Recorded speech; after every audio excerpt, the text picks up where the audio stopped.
तो जय हिंद दोस्तों, स्वागत है आप सभी का फिर से इस यूट्यूब चैनल पे। तो दोस्तों आज चौथा दिन है जिसमें हम लोग यूपी बोर्ड जो क्लास 10th के बच्चे हैं जिनको मैट्रिक भी कहा जाता है, ठीक है, 2024 में जो सोशोलॉजी का पेपर होने वाला है उसमें जो 20 क्वेश्चन बहुविकल्पी आता है उसको मैं करा रहा हूँ। आज ये चौथा दिन है, ठीक है। पीछे 3 वीडियोज़ हो चुकी हैं, ये चौथा वीडियो है।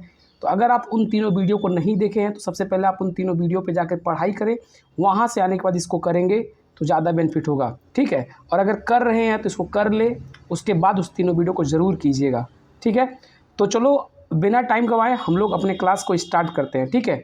तो चलिए हम लोग क्लास को स्टार्ट करते हैं। पहला क्वेश्चन ध्यान देंगे, ये है पहला क्वेश्चन। कह रहा संसाधन का विकास निम्न में से किस पर निर्भर करता है, ठीक है। तो जो संसाधन का विकास है निम्न में से किन पर निर्भर करता है, फटाक से इसका जवाब देंगे सब लोग। संसाधन का विकास निम्न में से किस पर निर्भर करता है? संसाधन का विकास निम्न में से किस पर निर्भर करता है? संसाधन का विकास निम्न में से किस पर निर्भर करता है, ठीक है।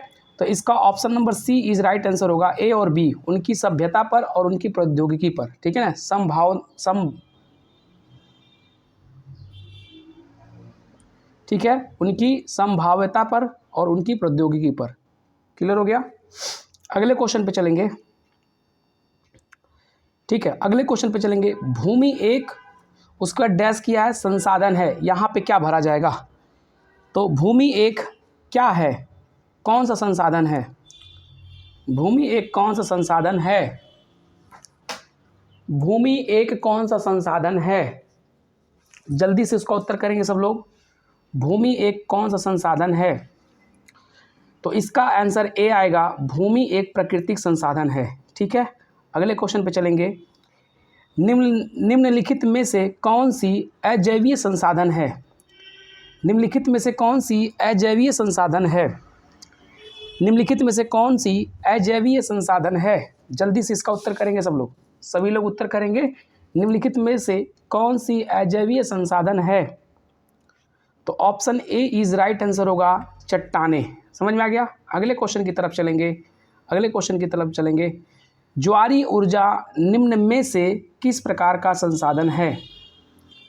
ज्वारीय ऊर्जा निम्न में से किस प्रकार का संसाधन है?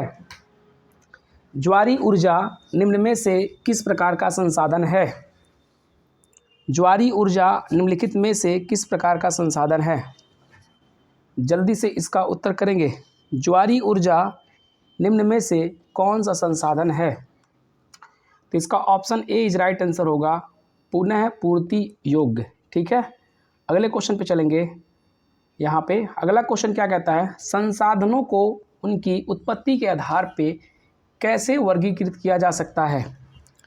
संसाधनों को उनकी उत्पत्ति के आधार पे कैसे वर्गीकृत किया जा सकता है?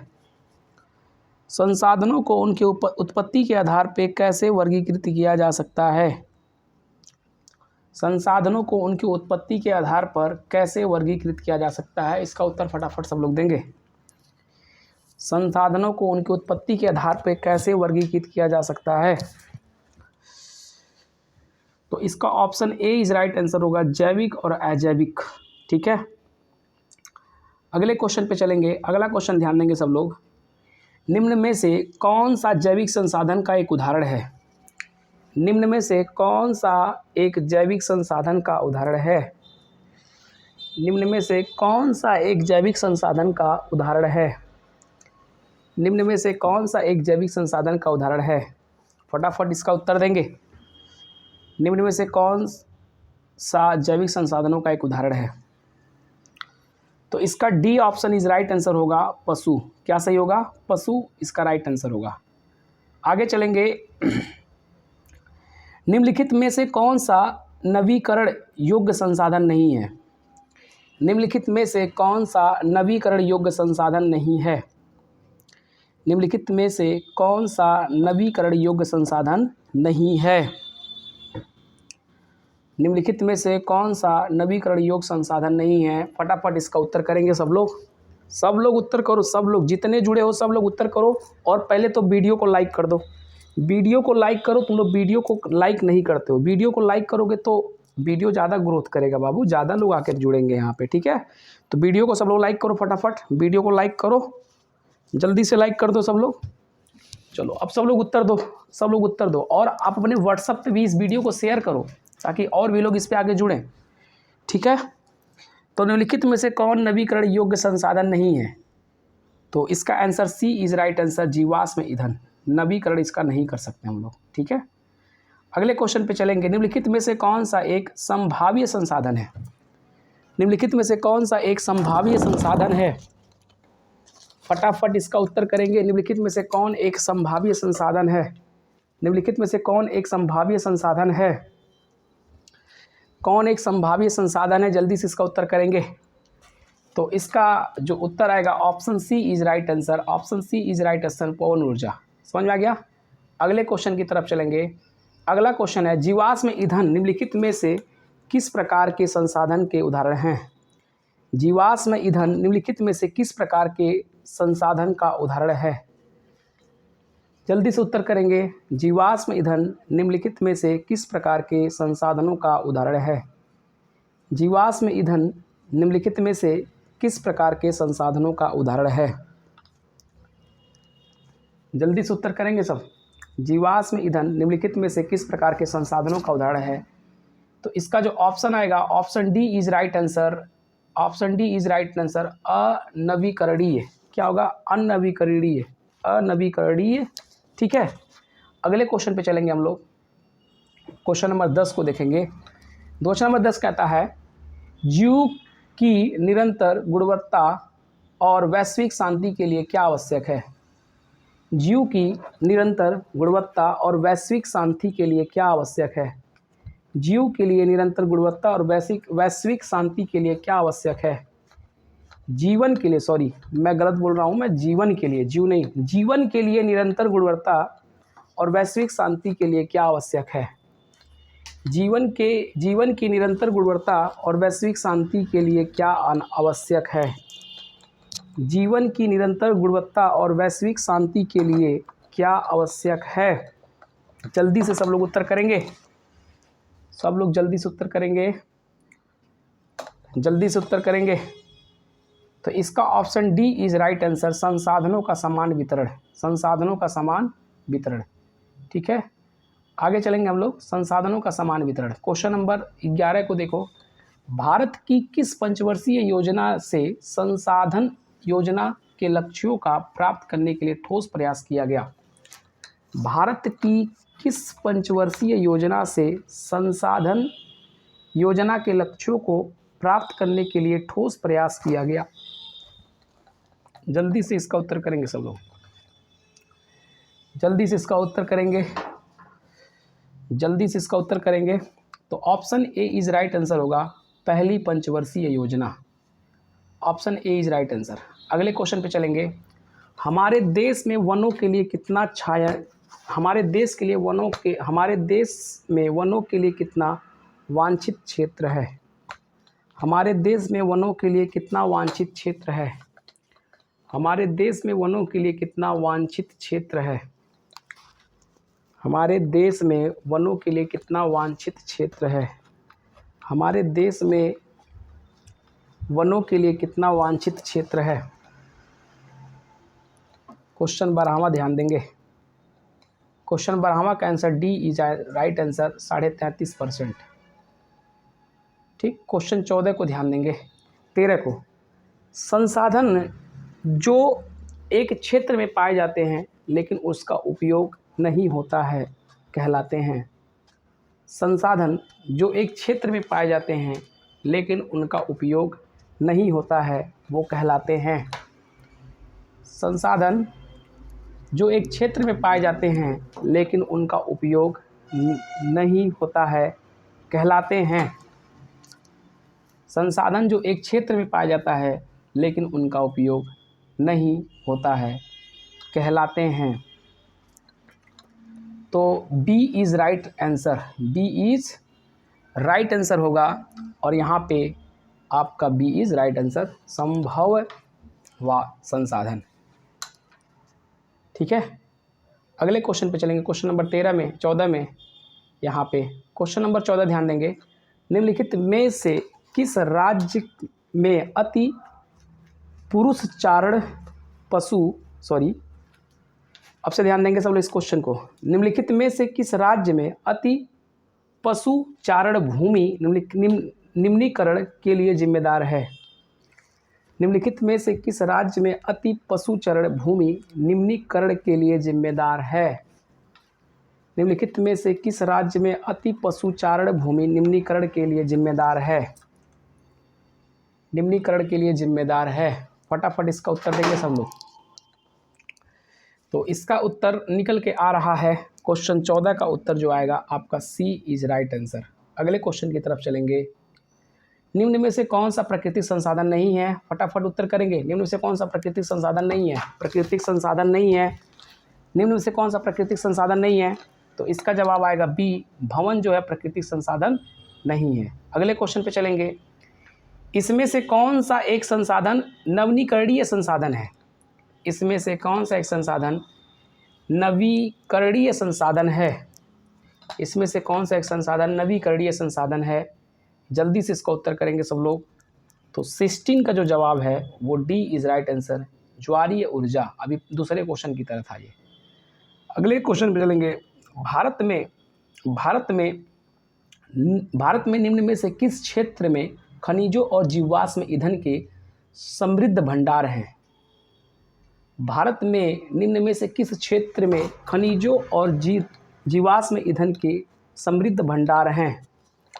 जीवाश्म ईंधन के समृद्ध भंडार हैं। भारत में निम्न में से किस क्षेत्र में खनिजों का जीवाश्म ईंधन के समृद्ध भंडार हैं? तो इसका जो option C is right answer, पठार। क्या होगा? पठार। क्वेश्चन 17 पे चलेंगे। क्वेश्चन 17 जो है आप लोग ध्यान देंगे। सतत पोषणीय विकास की अवधारणा को सर्वप्रथम कब स्वीकृति किया गया था? सतत पोषणीय विकास की अवधारणा को सर्वप्रथम कब स्वीकृति किया गया था? सतत पोषणीय विकास की अवधारणा को सर्वप्रथम कब स्वीकृत किया गया था? सतत पोषणीय विकास की अवधारणा को निम्नलिखित में से कब स्वीकृति किया गया था? जल्दी से इसका आंसर देंगे। तो option B is right answer, 1992 में। ठीक है। क्वेश्चन 18 चलेंगे।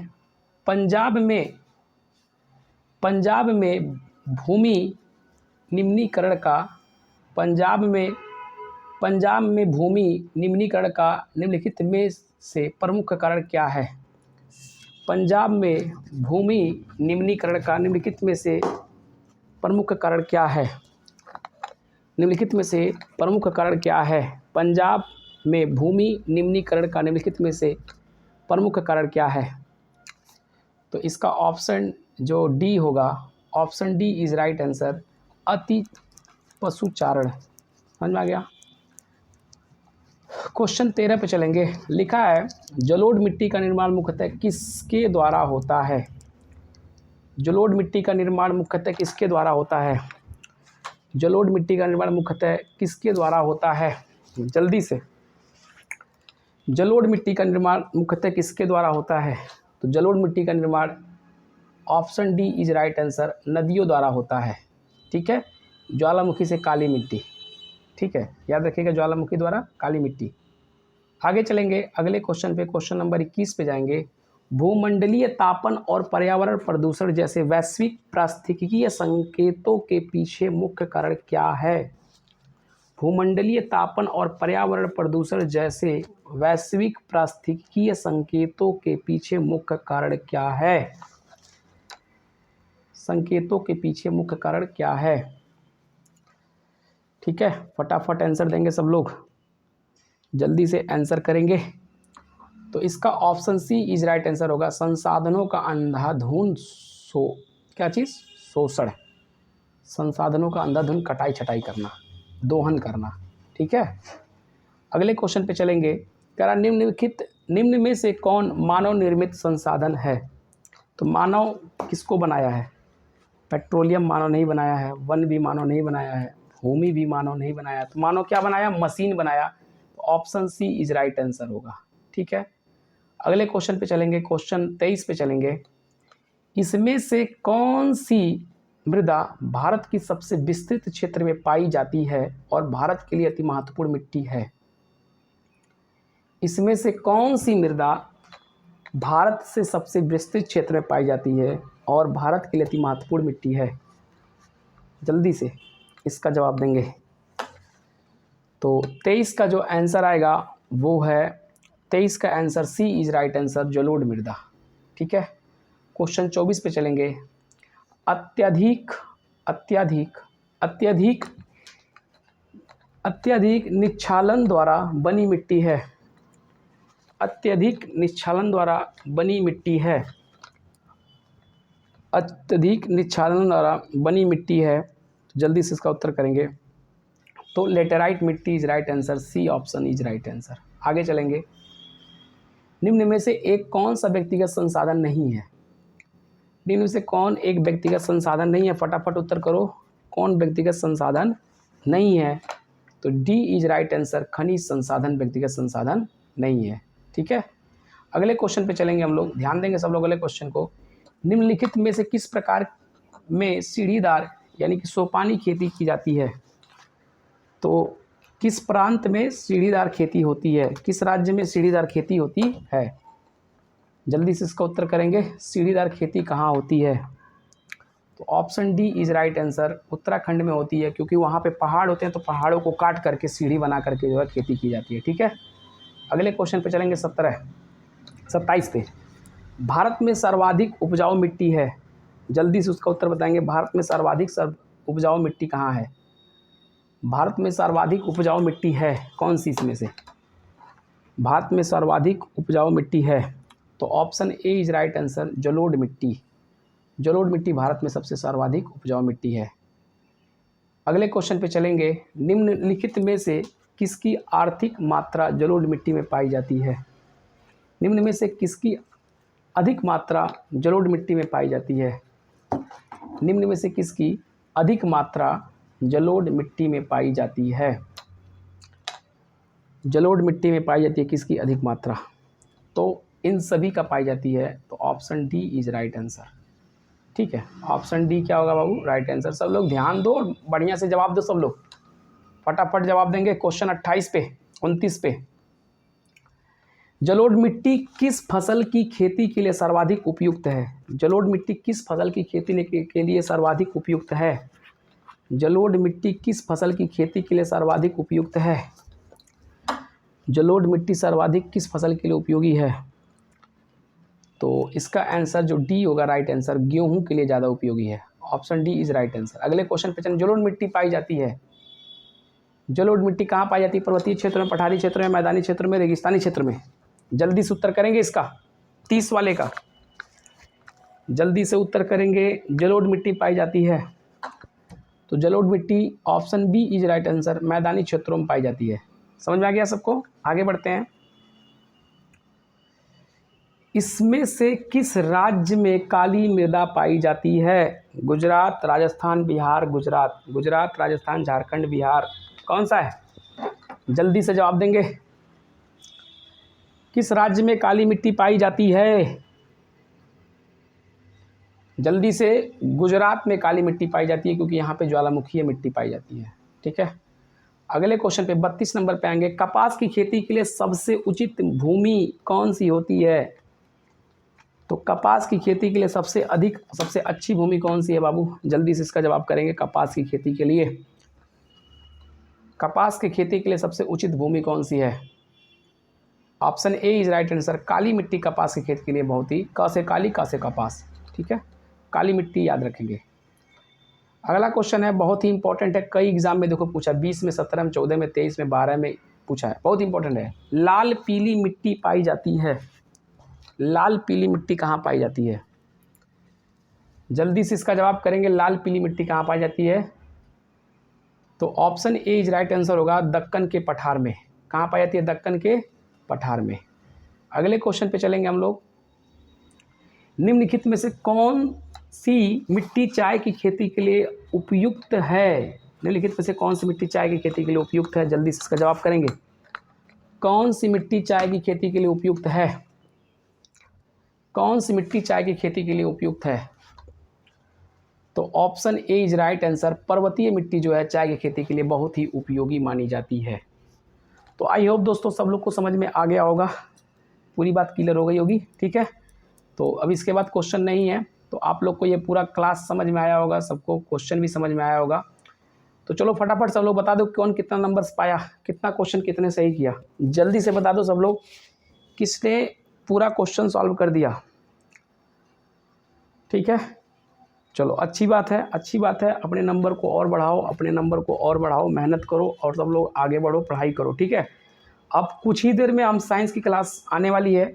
अगर आप लोग मेरे व्हाट्सअप चैनल से नहीं जुड़े हो तो इस वीडियो के डिस्क्रिप्शन में जाओ, वहाँ पे व्हाट्सअप चैनल का लिंक है, उस पर क्लिक करोगे तो आप व्हाट्सअप चैनल पे जुड़ जाओगे। वहाँ पे कोई भी क्लास होने वाला होता है तो उसका नोटिफिकेशन सबसे पहले वहाँ पे आपको मिल जाता है, उसका इन्फॉर्मेशन सबसे पहले वहीं पे दिया जाता है, फिर यूट्यूब पे, ठीक है।